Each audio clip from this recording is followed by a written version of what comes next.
Welcome, everybody. Welcome to our second class of Limmud Tzedek. Rabbi Kasher and I are so thrilled to be able to work together to put together this class. And I actually realized as I was preparing today, I think he tricked me with this class. He was trying to get me to give him a title and description of my own class for the last 3 or 4 months. And I kept saying, I'll do it after the inauguration. I'll do it. And then finally, he chose to teach a class that was on exactly what he knew I would teach. And then he invited me to co-teach. So here I am. So yeah, is that right? It's very good. Very good. So good evening. I'm thrilled to be with you. For those of you who are joining us for the first time, if you weren't here last week, the idea of this class is to establish the intellectual and theological foundation for our commitment to justice. And we're doing this on Tuesday evenings because, as many of you know, the way that we organize to do justice work in our community is through Minyan Tzedek. The idea is that if you need a minyan, if you need a group of 10 people in order to achieve the heights of holiness in prayer, so too you need a minyan, a group of people to do your best work when it comes to activism as well. And we have a really beautiful, vibrant Minyan Tzedek leadership and community. Many of you are here with us here. And what we wanted to do was bring more people into that great work. And also for the people who are already in it, offer the kind of shared language that helps explain, articulate why this is so central to our commitment as Jews. So I'm thrilled that Rabbi Kasher thought to do this class and that Brooke and our Minyan Tzedek leadership agreed. And really, really excited about and looking forward to the learning that we're going to do together over the course of our time together. So I want to start by saying last week, as many of you know, was International Holocaust Remembrance Day. And I was thinking last week about a teaching from Harold Schulweis. And I don't know if Peter and Elisa are with us on the Zoom tonight. But Rabbi Harold Schulweis was a great teacher of many of ours and a really beloved teacher of mine. And he wrote an incredible essay in 1988 in which he describes the Holocaust as the dominant psychic reality in the lives of the Jewish people. And he explains in that essay how the Holocaust really shapes our understanding of the world and our own self-understanding. And what's so powerful about that, and I think it's inarguable to some extent. I mean, many Jews who are really marginally affiliated or connected still feel this kind of profound sense of vulnerability that comes from the trauma of the Holocaust. Jews who are not of Ashkenazi descent, who come from different parts of the world, also many still talk about feeling this strong identification with that experience. And yet he says that we're remembering it wrong, because he says that, and this is a quote of his, he says, there's something tragically wrong when our children know the names of Eichmann, of Himmler, of Klaus Barbie, but do not know the names of the Christian families that hid Anne Frank and her family in the attic for 2.5 years. I remember reading that years ago and being so struck by it. I mean, he's so right. And he was ahead of his time in so many ways, but he was so right. What are the stories that we tell? And so I just wanted to start tonight, since we are on the heels of International Holocaust Remembrance Day, which is different from Yom HaShoah, which is when in the Jewish community we mark and remember the Holocaust. But I wanted to just lift up the name of one of those Chasidei Umot Olam, one of those righteous Gentiles, as a way of entering the conversation that Rabbi Kasher and I want to lead us through tonight. So here's a story. And if you take nothing else from tonight's class, at least let us take the name of Irena Sendler. Irena Sendler was a Polish Christian woman who, in 1939, when Hitler invaded Poland, was really outraged by the treatment of her Jewish neighbors. And when the Jews were rounded up into the Warsaw Ghetto, and there were about 500,000 Jews who were rounded up into this space of just a few square blocks, she knew and understood what it meant. She knew that Jews were dying from illness and starvation and waiting for deportation. And so she snuck into the ghetto.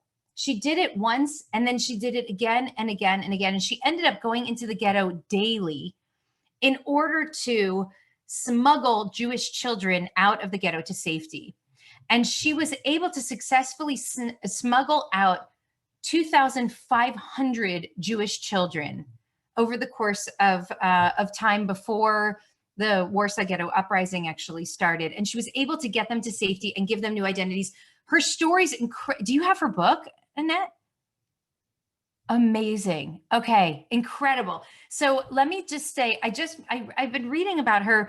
She wanted to make sure that the children that she got out, unlike the United States government 60 years later, who separated children from parents and then could not figure out in the last 3 years who these children were and how to reconnect them to their parents, she carefully coded and noted the children's names and their new identities so that after the war, if anyone survived, they would be able to reestablish the connection between these kids and their families. And so she took these records and she buried them in jars underneath an apple tree. And Annette, you know a lot more having read this book now. I mean, I just know bits and pieces of her story.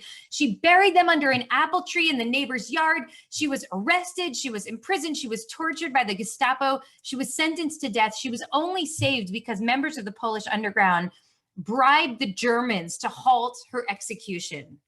She came out when the war ended and she found those children and she was able to reunite many of them with their family members, though most of them, their families had been murdered during the wartime.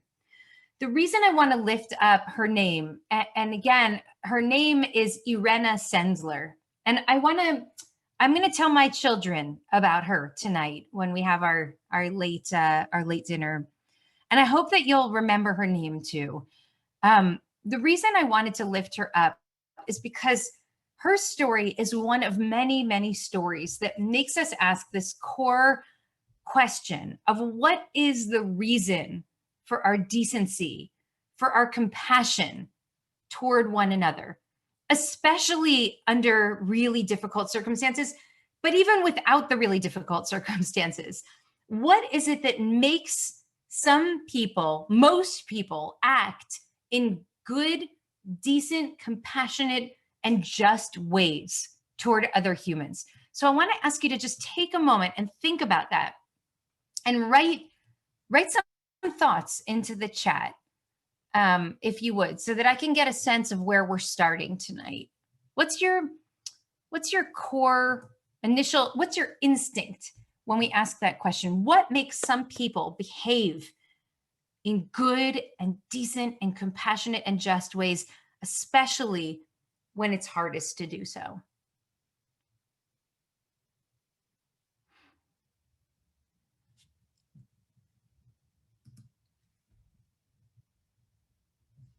Great. Okay, I see a couple, and I invite more of you to, and I'm going to lift up some of these out loud so you can write and listen at the same time.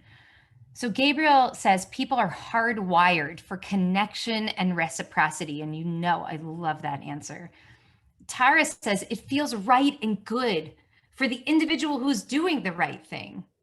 Sivia says they're acting on their core values. And Steve says maybe they're modeling or parenting for other people. In other words, maybe we wouldn't do the right thing, except that we know people are watching and we want our kids to learn. And so we behave in a certain way. And so someone shared this recently, that you can't teach your children how to respect their parents. You have to model for your children by respecting your own parents, right? That's really hard to do. Not hard when you have my parents, of course, but and I've read that it's hard in some cases.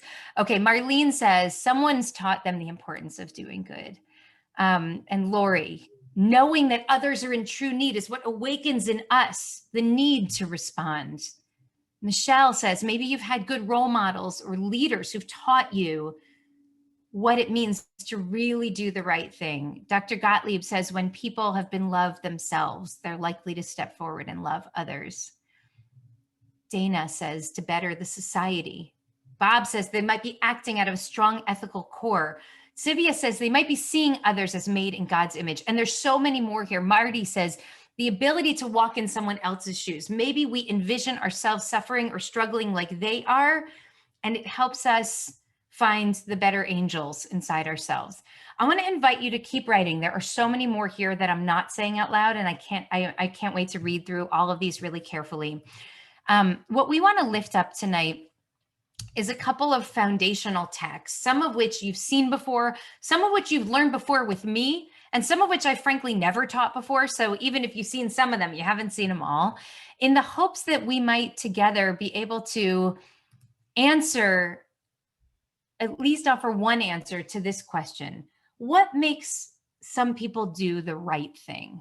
Because that's really at the heart of this conversation around justice. And we started last week by talking about the nature of good and evil. And this felt like the natural next step in this conversation. So I'm going to, oh, whoops, that is not the right link. So I'm going to give you the link to our source sheet tonight. And I also will, I'm also going to share the screen, but I know some people like to go at a different pace. So here is the source sheet, and let's go. Okay. And just a reminder, I know we've all spent a lot of time on Zoom, but if you want, you can control the sizing of the text. If you go up on the top where it says more, there should be, or I don't see it right. Oh, that's because I'm the one sharing, but, oh, oops. But you should be able to control the size of the text, and you can also control how much of the screen it takes up. So this is the deepest truth about human beings.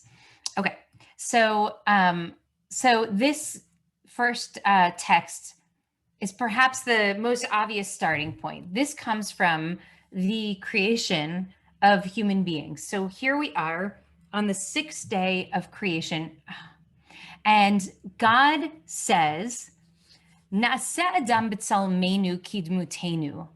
Let us make Adam, this person, b'tzelmeinu kidmutenu, in our image or after our likeness. And Adam, this person, shall rule the fish of the sea, the birds of the sky, the cattle, the whole earth, and all the creepy crawly things on earth. And then look at 27. Vayivra Elohim et ha'adam b'tzelmo, B'tselem Elohim bara oto, Zachar nukeva bara otam. God created Adam in God's own image. In the image of God, God created him, male and female. God created them. And then God blessed them, and God said to them, be fertile and increase, fill the earth and master it, and rule the fish of the sea, the birds of the sky, and all of the living things that creep on the earth. Vayivra Elohim et Adam b'tzelmo, b'tzelem Elohim bara oto. So God created Adam, that first creature, in God's own image. Male and female, God created them. Okay, so hold this for one moment. I'm going to add to chapter 1, verses 26 to 28, another verse, which comes just shortly after that. Chapter 5, verse 1, which says, Ze sefer toldot Adam, b'yom bara Elohim, Adam bidmut Elohim asa oto. This is the recording, the record of the descendants of Adam. On the day that God created Adam, bidmut Elohim asa oto, in the image or in the likeness of God, God made Adam. Okay, you can take one last look. I'm going to stop the screen share so that I can see your faces. Okay, so tell me what this means. Who has a thought about what does it mean when we say that one of our core assertions, the core and foundational promise of humanity, of human beings, is that we are all created b'tselem Elohim, in God's own image? What does that mean? And if you can just use the hand raise function at the bottom, if you go to reactions on the bottom right-hand bar near the leave button, don't leave, but go to the reactions button and you can lift your hand, raise hand bar right down there if you have an idea. And if you don't, I'm going to ask Rabbi Kasher his idea.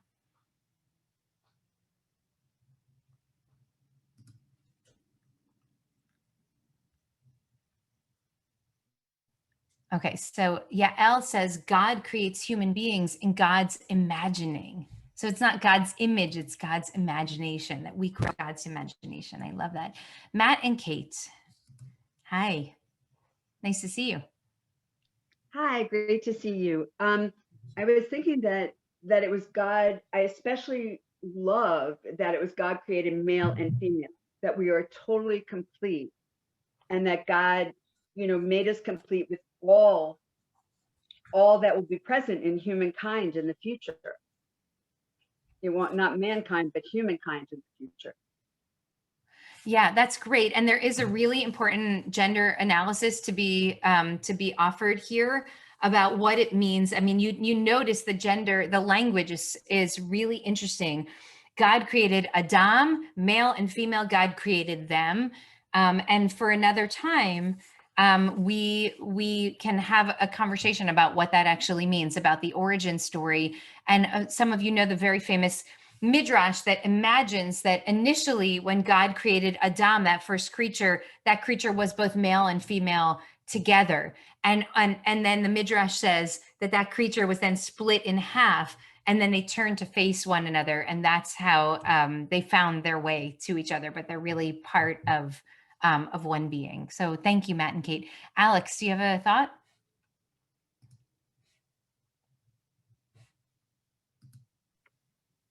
There you go. Can you hear me now? Okay. Yeah, I can hear you. Hi, shalom. Okay, I have a problem with the image. So when we say image of the God, and does it mean something physical image or more spiritual or more than that? Because when Moses went to the mountain to talk to the God, and he just passed away, and it was not like human being, what I understand, whatever Right. Moses, yeah. So I think there is the image. I don't think that God has arms and legs and eyes.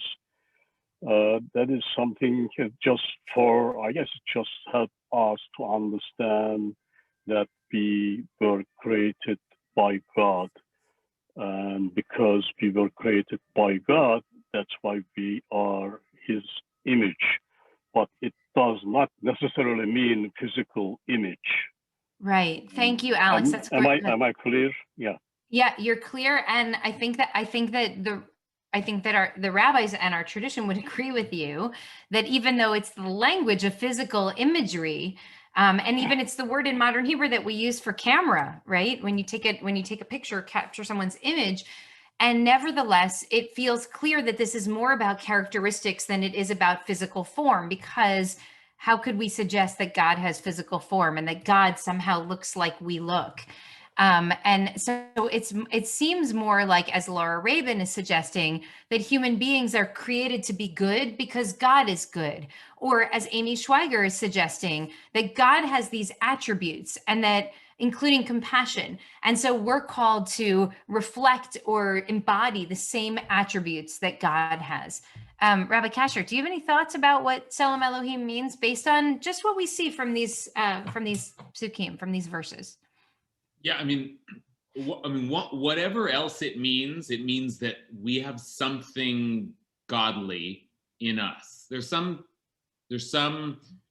I don't even want to fill in the word, but some trace of God exists in us, and that's the basic meaning. But I think in context, that's also what makes us human. That is, none of the animals have that.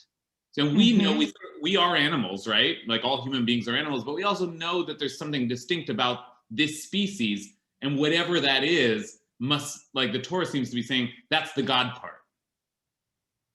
That's great. And those verses, the verse 26 and 28, the two verses that surround the one that explicitly says God created Adam in God's own image, talk about and really make clear that a human being is differentiated from the animals and from the creepy crawlies and from the fish in the sea and the birds in the air. So there's something distinct, there's something unique about human beings. By the way, I just am going to interrupt myself to say, if you note down on the bottom bar, there's something now that says live transcript next to the reactions button. I don't know if you noticed this. This is a new Zoom feature that Andrea just shared with us earlier today. And so if you have an easier time reading than hearing, I just want to invite you to use the live transcript button. Certainly the Hebrew will come out in funny ways, but it should be fairly accurate for most of the English if I speak clearly enough. So just want to invite you to use that if you'd like to. And if you don't want it and don't want it blocking the screen, you can disable it. Oh, thank you, Andrew. Yeah, you can hide it if you don't want it on the screen. Okay, so the idea is, as Alex points out, this clearly is not talking about physical form. It's talking about something related to, there's some kind of attributes that God has, that God shares with human beings that's different from what animals have. And I'm going to quickly bring you back now to the shared screen, because I want to just briefly show you what both Rashi and Sforno read. One from chapter 1, Rashi's commenting on chapter 1, Sforno on chapter 5. Rashi says that what it means is lahavinu lahaskil. Now, what that means is that when it says that we are created, kidmutenu, that God wanted to create human beings in our likeness or in our form, what that really means is to give us the power to both understand and to discern. And maybe based on what Rabbi Kasher just suggested, that's precisely what makes us different from animals, the ability to really engage in acts of discernment. Now, some very smart animals certainly can do some kinds of discernment. And Levi just read me a story that was in the week last week about these very smart monkeys that I can't remember where. I thought it was in Burma. It's not in Burma. Maybe in Bora Bora. And these monkeys, I don't know if any of you caught this incredible story, but they are pickpocketing humans, and they now have learned the worth of different items. So if you steal like a lipstick, you know you're not going to get back that much. But if you steal a cell phone, you can get like a whole bunch of bananas for it. And so they are actually exhibiting incredible amounts of the ability to lahavinu haskel. They have understanding and discernment. But okay, Rashi says that what it means that we're created like God is that we have the ability to both understand and discern. And Sforno is going to take it even one step further. What Sforno says is that Baal Bechira, that we become a person with free will, that when we're created in God's own image, that means that we have free will.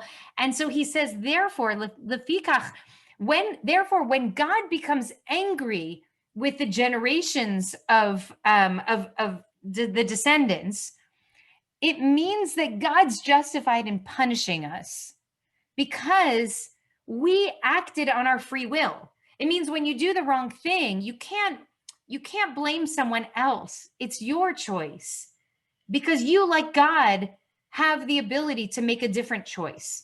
So Rashi and Sforno are both indicating that somehow what Alex is saying is right. Don't make the mistake of thinking that somehow God looks like Rabbi Kasher. I mean, because God does look like Rabbi Kasher, but That's God also looks like Melissa Bellman. What? I said that's a handsome God. Yeah, it's the God that we were all taught in religious school, the God with a big beard. So, but that, of course, that's not what it means that we're created b'tselem Elohim. What it means is that we embody godlike qualities through our acts of understanding, through our acts of discernment, through our engagement of our own free will, that we embody God. Now, I want to take you through and we're going to do this in much quicker form than we have in times before, because some of you have been with me as we've learned this in great depth. A Mishnah that for me was really, I'm going to stop share for a second so I can look at you.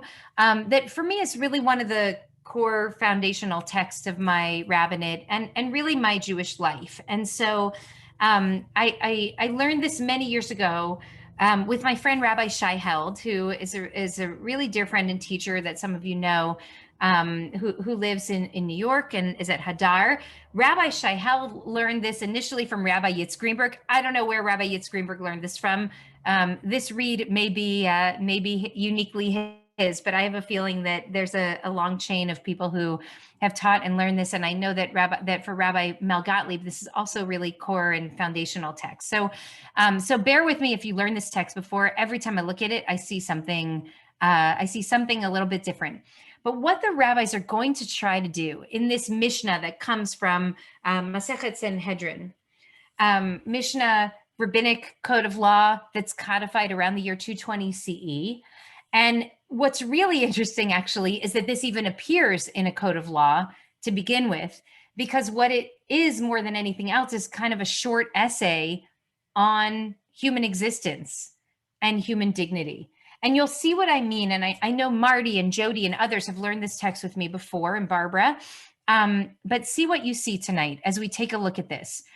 They're rooting this this Mishnah in a core question. And I believe that the core question that they're asking is, why did God start with Adam Harishon, with just one person in the very beginning? What was the reason for starting with one? Why not start with two? Adam v'Chava, maybe.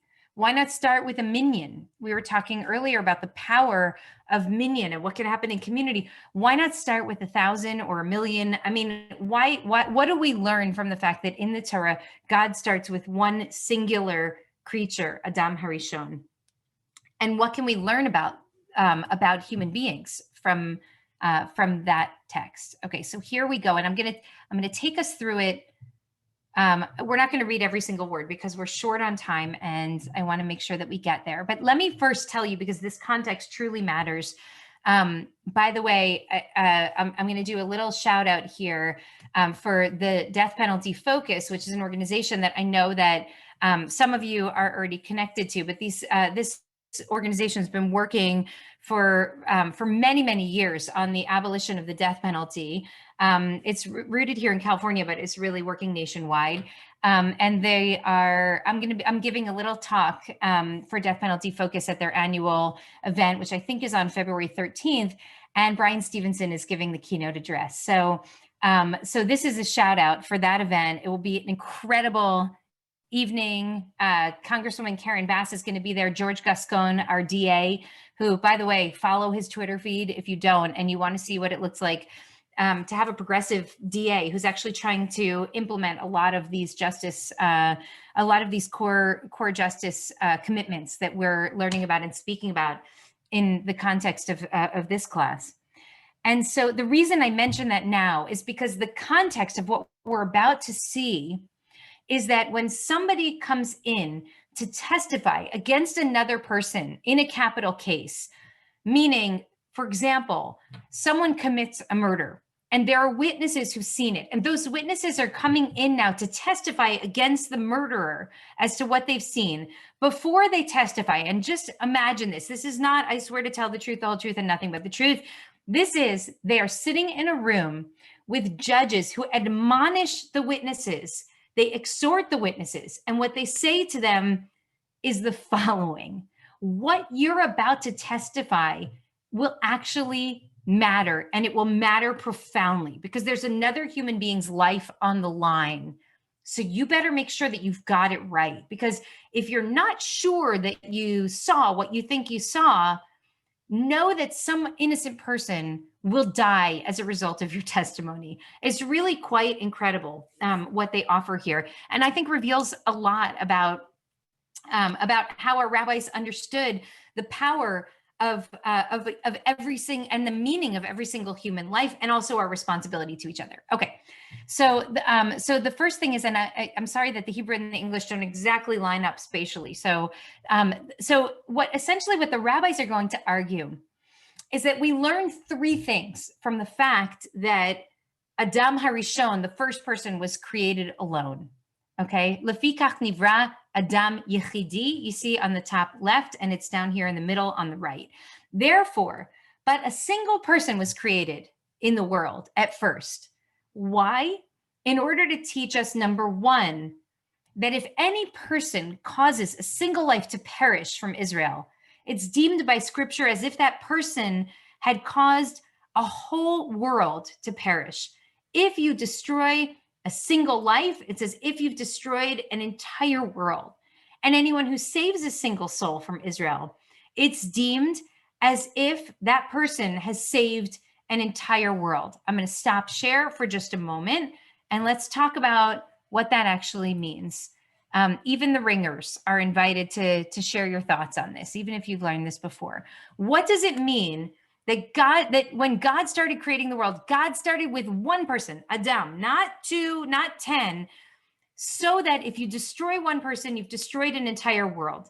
What's happening homiletically? What's happening theologically? Who has an idea?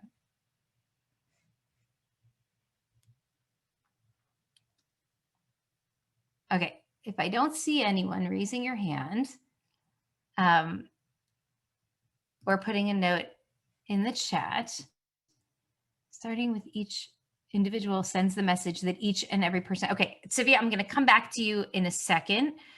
We're all part of a singular whole, recognition of human continuity. Okay, I'm going to go very quickly to Yael because we haven't heard from you yet. What's your thought, Yael? We'll get one take for each of the three. Well, I know in Kabbalah, there are vessels to Hashemayim. And I know that, for example, with charity, when you do charity, charity pours forth from Hashemayim. It pours forth from the upper worlds into our world, regardless of the size of the charity. So I'm thinking of a parallel with what you're asking about that and life. So when you promote life, when you do a life-giving act, then life pours into the world from above, and the same with hahefech, with the opposite, that death, and it ties also into mikvah and taharat mishpacha, that there's a force of death. So, okay, that's what I'm thinking of. Okay, thank you, Yael. Isra, can you share your idea? Oh, sure. Yeah.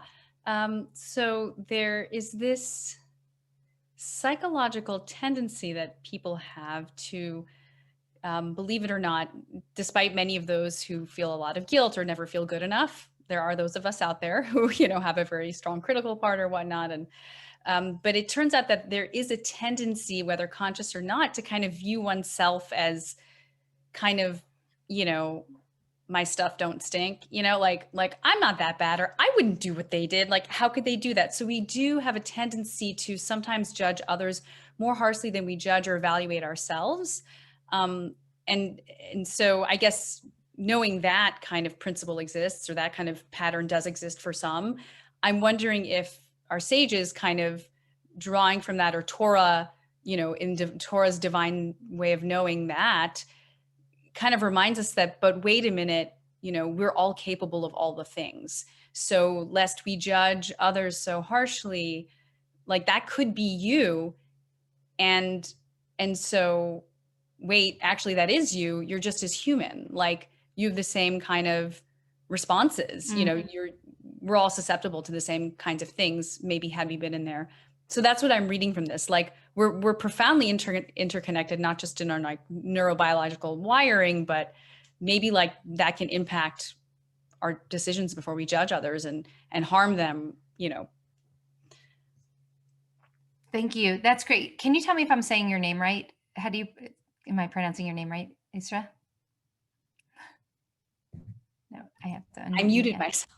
Okay. Yeah, it's Esra, but Isra's fine as long as there's no Z. Everyone, no Z. No Z. Esra, all right, thank you. So thank you, Esra. And I'm going to come back to what you just said. And I also just want to thank Yael, because what Yael lifted up is really very beautiful interpretation also. So on the most basic level, what it's saying is, when Adam Harishon was created, that first person, there was only one person, and all of humanity descended from that first person. So if someone had taken the life of Adam Harishon, that you would have thought you were killing one person, but you weren't killing one person. You were killing billions and billions of people, because from every person is the potential for entire worlds. And if you had saved the life of Adam Harishon, and I don't know who you would be because, you know, there were no other Jews around at that time, but if someone had saved the life of that first person, you'd be saving the life of an entire world. So the idea is that we have no idea what a person's worth is in the world. We don't know who will come from them. We don't know what will come from them. We don't know what the reverberative impact of a person's life will be in this world. Not only who they will birth, what children they will have, and what descendants they'll have, but who will be the recipients of their ideas, who will be transformed by their art, who will become who they are in the world because they received something from that person. So if you take the life of one person, you're not only ending that life, you're ending all of the reverberative impact of that person's life as well. Sean, can I pull to the next one, or is it a deep neat? It's okay. Okay, go for it. Go for it. So I'm going to put this thing in the chat. It's relevant because it hasn't been said, and I'm going to put a link in the chat. But I want people to promise to save it and not go down the rabbit hole, because they will. The Museum of the Jewish People, which used to be called the Museum of the Diaspora, and we can talk about that name change, just posted a link where if you have a Jenny account, you can connect your account to the people who are in the museum, and it would tell you who you are related to in Jewish history. Now, let me tell you, the first thing I learned is that when I married Susanna, believe me, I married up. But I mention it because we're going like up this pyramid of singularity. But I also think that the genealogical piece of what you're talking about is so powerful, because it shows all of our connectedness to one another in the widest variety of fields, and how powerful it is for us to understand that we're in a multi-generational, vertical, horizontal, multi-dimensional web of connectedness to one another, that pulling at any thread can start to destroy. And there was the last thing I just say on this is the Jewish space lasers joke, right? There's a meme going around that somebody posted basically saying, yeah, we are all laughing right now, but behind that there is terror, because we all have the gaps in our family trees to show for it. And just that image of the lacuna, of the gap, of the absence, I think speaks to what you're talking about. And so I'm going to put the link in the chat because it's fun to follow and just fun to see how connected we all are to extraordinary people, and they're all connected to us. Thank you, Sean. Thank you. And there's an image that I saw that was going around on International Holocaust Remembrance Day of one Holocaust survivor and all of her descendants in front of the Kotel. I don't know if any of you saw it. And it's like she had, 12 kids, and then each kid had 12 kids, and it's unbelievable. And you can really see the living embodiment of this teaching. I want to quickly go to the other two. So the first one is that any single life is worth so much, because you have no idea what will come from a person. And again, I mean, I really resist the read that this is about procreation. This is not just about your procreative power, but this is about your reverberative power in the world. What will you teach? What will you bring? Who will you inspire? The second of three. Therefore, hold on a second. I think I went up. Oh no, here it is. Okay, so here it is. Oh, and by the way, for another time, and some of you know this already, but it does say if you destroy a single life of Israel, or if you save a single life of Israel.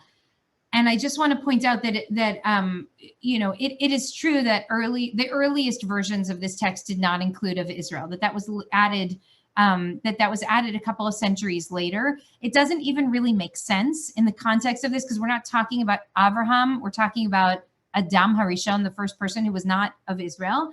And so it makes no sense to derive that Jewish life has value, but other lives maybe don't have value. So this is deemed to have been necessary or important to add in times when I think Jewish life was not seen as valuable, and maybe even dispensable. And so in our own text, we are talking here, not to say that other people's lives don't matter, but to say that Jewish lives do. And so that's for another conversation, but I just wanted to point that out, because I'm sure at least a few of you were kind of piqued by that. Okay, the second, for the sake of peace among humankind, so that one person should never say to another, well, my ancestors are greater than your ancestors, right? Because we all come from Adam Harishon. We all come from the same ancestor. So imagine if we had started with five Adams, well, there would be some hierarchy that would emerge, and it would be, well, we are descendants from this one. Well, whereas you're, as Sean just said, and I know you were joking, but also like there's some, well, I married up. Well, we all come from the same Adam. We all come from the same ancestor. And so therefore we are all fundamentally equal. And someone asked me in an interview last week, what does it mean? Because I said in my prayer at the inauguration, the idea of radical equality. And he said, what do you mean by radical equality? And this is what it means. This is what it means. Imagine a world in which there is no human hierarchy, in which racism is fundamentally incompatible with religion, because the core foundational promise of faith is that all human beings are created in the image of God, as we learned, that's the first thing we learn on the sixth day when the creation happened. And so therefore it's fundamentally impossible to evaluate which human life is worth more. And then the third, so the first is that every person has infinite worth. The second, that everyone is equal. And the third, to proclaim the greatness of the Holy Blessed One. For human beings can stamp out many coins with one seal, and every one of those coins will be exactly alike. But the King of Kings, the Holy One, stamps out every single human being from the seal of Adam Harishon. We all come from that initial DNA. That's the great myth at the heart of our faith. And yet we're all different. Every single one of us is different. And so it's actually it's a tribute to the greatness of God, because God only had one stamp and everything that was stamped with it is different. And not just physically, but we are different emotionally, we're different intellectually. And so the idea is we're equal, but we are not the same. We're equal and we're unique. And those are essentially the three dignities that our rabbis offer, are the three essential natures of a human being: that we have infinite worth, that we are all radically equal to one another, and that every one of us is different from any other one who ever is, ever was, ever will be. And therefore, be careful who you testify against, because God forbid we should put on death row, and God forbid we should execute someone who's an innocent person. And then we're taking the life of someone with infinite worth, of someone who's no better, no worse than you, and somebody who has something unique to contribute in the world. So be really careful how you treat another human being. And if we're that careful about how we treat people who are accused of murder, imagine how careful we have to be with each other and everyone else, right? So this is the I think the most beautiful articulation of what the rabbis understood it to mean, that every single person is created in the image of God. Yes, Rabbi Kasher. And do you think, Rabbi Brous, that the stamp there, they're using this image of a stamp, but really it's like a mint, right? Because it's like coins. Is that the Tzelem Elohim? Is the stamp that God is using in that image? They use the word chotem, but is that, do you read that as the Tzelem Elohim, the image of God that God is stamping with? I think so. I think it's that God created Adam Harishon. God made one blueprint. And then when Adam turned into Adam v'Chava, and then when they had Cain and Abel, and then when they had more children, like that's just an imprint of, I sometimes look at my kids, all three of them, same nature, same nurture, totally different. It's astonishing. It's like same parents, same home, different. They look different. They have different personalities. They have, it's amazing. And so the idea is that God did that's part of the majesty of God in the world, is that somehow we're all different from each other. Now, what I want to ask you to do, and I know I'm short shrifting this conversation a little bit, as Rabbi Kasher and I were preparing for this class, I was saying this could be like a 6-week session, just this idea of Tzelem Elohim. But what I want to ask us to think about for a moment now is that first question that we started with. So why do many of us strive to behave in decent and compassionate and just ways in the world? Because what our tradition's telling us is that human beings are images of the Holy One, that we are descendants of Adam Harishon, created with love by God, and therefore imbued with this innate dignity and worth. And so how do you then live in a society that makes a mockery of those standards? How do you live in a society that allows people to go to bed hungry, that allows people to sit on death row for 30 years, sometimes for a crime they didn't even commit, that pulls children out of their parents' arms? How do you live in a society that makes a mockery of our foundational beliefs? And with that question in mind, I want to bring you to our last text, and then we'll just discuss it for as many minutes as we have left. Are you ready for one more piece? Okay, I'm going to bring you to this last one. I know you've got a lot to say already about what we've brought, but let me add one last piece to it. So, okay, so this is from Bereshit Rabbah. So Ben Azai. This is a machloket, or a dispute that comes between two rabbis who often are in dispute with one another, Ben Azai, Rabbi Akiva. So Ben Azai says, Zeh Sefer Toldot Adam, Zeh Klal Gadol Batorah. This verse that we read before, Genesis chapter 5, verse 1, Zeh Sefer Toldot Adam. If you go back up here for a moment to the top, do you see that? Text number 2. Zeh Sefer Toldot Adam, Bayom bara Elohim Adam bidmut Elohim asa oto. Okay, this is the record of Adam's line. When God created Adam, God made him in God's own likeness. Well, Ben Azai was asked this question: what's the most important teaching of the Torah? And his answer was, it's that line, Zeh Sefer Toldot Adam. This is the generation of Adam. But of course, he's not talking about the first part of that pasuk, of that verse. He's talking about the second part, which is Adam was created in God's own image. He says that is the most important principle that you will find in Torah. If you know nothing else, know that. And then Rabbi Akiva responds by saying, Ve'ahavta l'reacha kamocha, or in Yeshiva Boys Choir, Ve'ahavta l'reacha kamocha. Okay, ve'ahavta l'reacha kamocha, which means you shall love your neighbor as yourself. He's quoting a different verse from Leviticus. You shall love your neighbor as yourself. Zeh klal gadol b'Torah. So at the heart, these two are having a dispute about what the most important Torah is.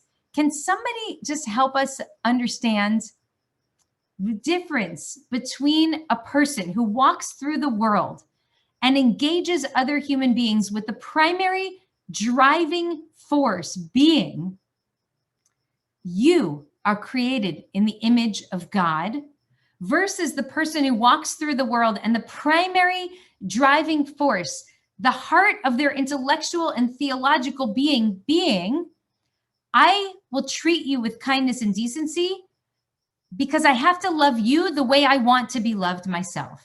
So Carol asks, are those not the same? What's the answer? What do you think?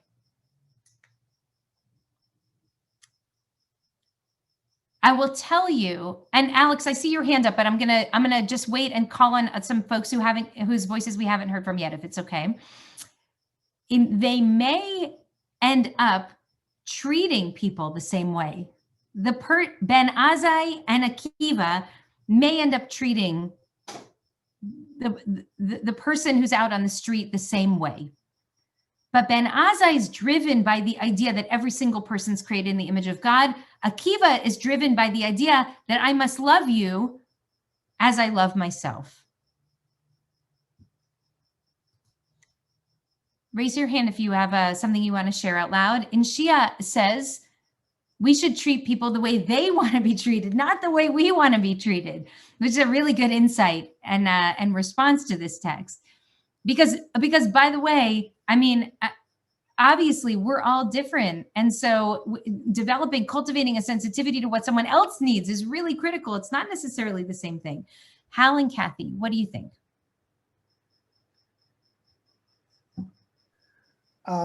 It occurs to me, maybe it's not one size fits all. Maybe there are some people who are best served by thinking of others in terms of themselves, and maybe aren't capable of this vision of God's image, and then there are others who are. So that's really interesting. So one could be for people of faith, and one could be for secular people or atheists, right? The people of faith should treat people with kindness, decency, compassion, and justice because they see every single person as an image of God.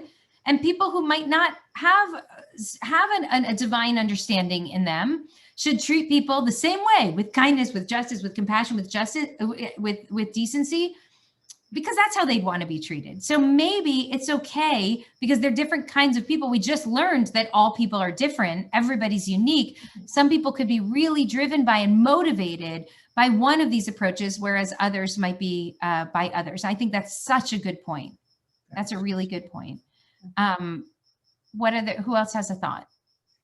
Or Rabbi Kasher, feel free to jump in if you want to weigh in here. Well, what I was thinking is that there are different ways of thinking about ethics, right? Where do our obligations come from? Where do our duties come from? And one of those is that it's communitarian, like a social contract. Like we in order to create a social world, in order to live harmoniously, we owe to the collective. And that seems like what Rabbi Akiva is saying, like, think about us in relation to one another. And then there are other systems of ethics that are, I think they call them deontological, where you have a duty to some higher ideal, some higher principle. And that could be God, or it could be truth, or in this case, the presence of the image of God before you. But it's like, again, you're right. It might lead to the same sorts of behavior, but it's a fundamentally different way of thinking about where the very idea of being an ethical person comes from.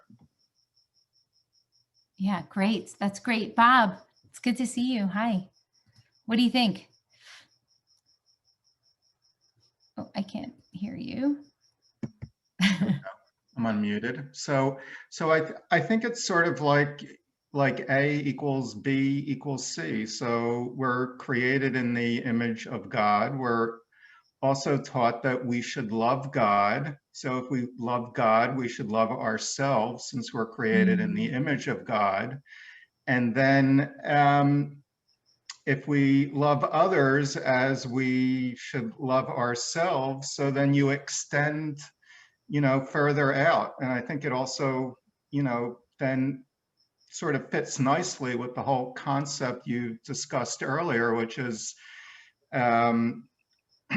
every person, it's as if, if you save one person, you save the whole world. It sort of extends out further as well. Great, thank you. And you're right. I mean, at the heart of V'ahavta l'reacha kamocha is self-love. And on what basis do we engage in self-love? And certainly seeing ourselves as created as Tzelem Elohim means that if we're created in God's own image, then we are worthy of that love. I'm going to just share the screen with you for one more moment as we prepare to close here, because I want you to see what Rabbi Tanchuma says, okay? So here's the problem. Rabbi Akiva's, now they may behave in exactly the same way. Those in the camp of Ben Azai, I will feed the hungry because I see you as an image of God. And those who feed the hungry because they know that they might one day be hungry, right? They're both feeding the hungry. They're both good ideas. I love what Hal said, that it's actually important to have more than one reason because there's more than one kind of person. But then the Midrash lifts up this problem, okay? So there is a problem that someone might say, since I'm humiliated, then I'm going to humiliate my friend. If I treat you a certain way because I want to be treated that way myself, then if you mistreat me, I might think that tit for tat, I'm going to mistreat you the same way. Since you cursed me, I'm going to curse you as well. And Rabbi Tanchuma says, just know this.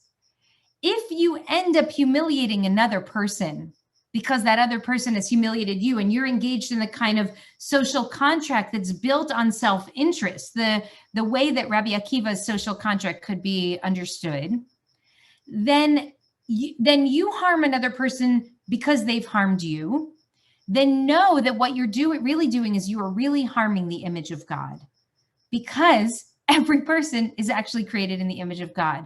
And I think what Tanchuma is doing is he's trying to say, even at the heart of Rabbi Akiva's principle, as Bob Numeroff just said, even at the heart of Rabbi Akiva is Ben Azai's theology, right? That ultimately, fundamentally, we recognize the worth of every single human being based on the premise that every person is an image of God, is a living, walking, breathing image of God. So even if what you're driven by is some kind of, so like, I won't put my trash in front of my neighbor's house because I don't want my neighbor to put the trash in front of my house. But know this, that even if my neighbor puts trash in front of my house, I'm still not going to do the wrong thing to them. Why not? It's no longer because of the reciprocity in our social contract. Now it's because that's a jerky thing to do. And you're an image of God, and I'm going to lift you up even when you don't lift me up. So at the heart of the impetus for building a just society is two impulses. One, I want to live in a just society because I want the world to be fair for me and for my kids and for all of you, my community. But also because it's just the right thing for us to do everything in our power to make the world more fair, even if it's not going to work for me. And even if I'm already protected and there's no question that it works for me. Because fundamentally, I see every single human being as an image of the Holy One. That's part of the shared mystery of our humanity. And so I am engaged not only in personally in the behavior of lifting up you as a human being, but in building a society in which we can all live into the godliness that's in each of us. So that this I think was an important second layer here for us. First, understanding the difference between good and evil, and then understanding what it means that our tradition makes this most audacious claim thousands of years ago, that every single person has worth and has value by virtue of being created in the image of God. And what that means is that it transcends everything. And even if you think you're engaged in a kind of utilitarian social contract, even still at the heart of it is you do what's just and right because it's just and right. And you might not call that God or being created in the image of God. You might call it doing what's just and right. But at the heart of it is this is the way that we fundamentally engage human beings. The world is better when we lift up the image of the divine in each and every one of us. So our time is up. It's 8:03. But I'm happy to stick around for a couple more minutes if people have ideas, because I didn't hear everything that everyone said.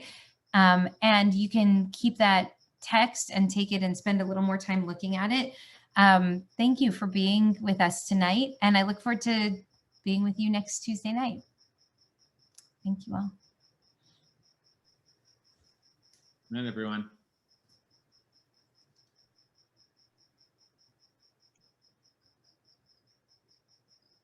Well, if you're still here, I forgot to mention this out loud. There is a justice action that we can take, which Andrea thankfully remembered and put here in the chat. So let me lift this up. I said, we have been doing this work now for 17, 18 years together, this justice work.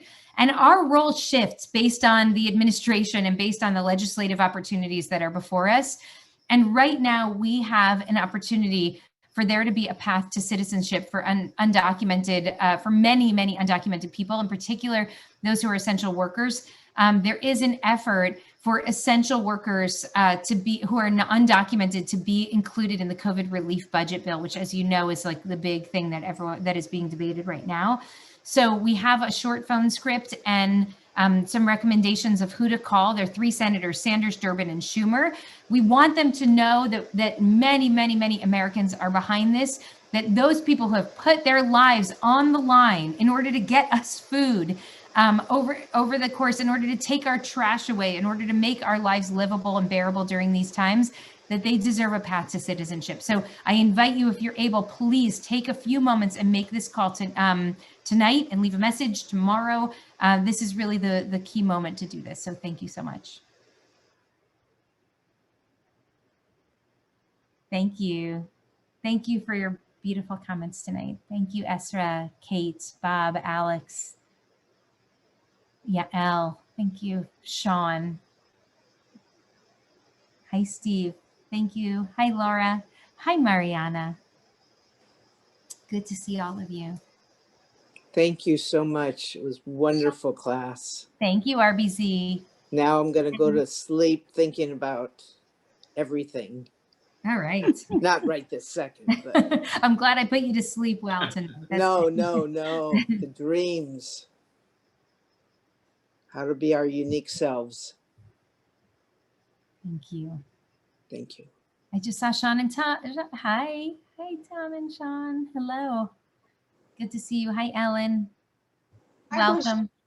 I was thinking that for me, there is a slight difference in treating other people in the image of God, because I have a reverence for God. And if I see other people with a reverence, that's going to cause me to act in a way that has a little more meaning to me than just trying to treat them the way I would like to be treated. That's beautiful. Thank you, Ellen. Thank you for that. I really resonate to that. Hi, Susie Marks. Nice to see you. Hello. I'm so glad you're here. Everybody. You can't speak, but you can gesticulate. Okay.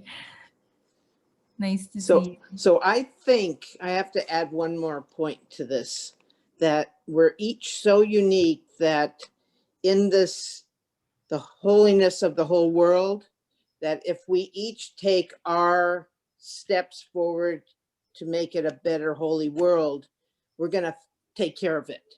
It's just, if we don't do our action, then there'll be areas that are going to get missed out in its. So, Barbara, you know, this we is each so do it critical. different. This is so critical. And this is why I love that this class was designed through the genius of Rabbi Kasher and Brooke to be both learning and action, because to believe this, but then not act to engage this, not act to build a society that manifests this, that is its own kind of heresy. And so like this is an articulation of a core foundational belief. And now there's work to be done. Right. So thank you so much for saying that. Thank you. All right, friends. Thank you. Have a good night. I'll see you all, God willing, Shabbat sometime And soon. stay right. safe. Stay healthy. Stay healthy. Hi, Rhoda. Yes. Good to see you Hug all. people if you can.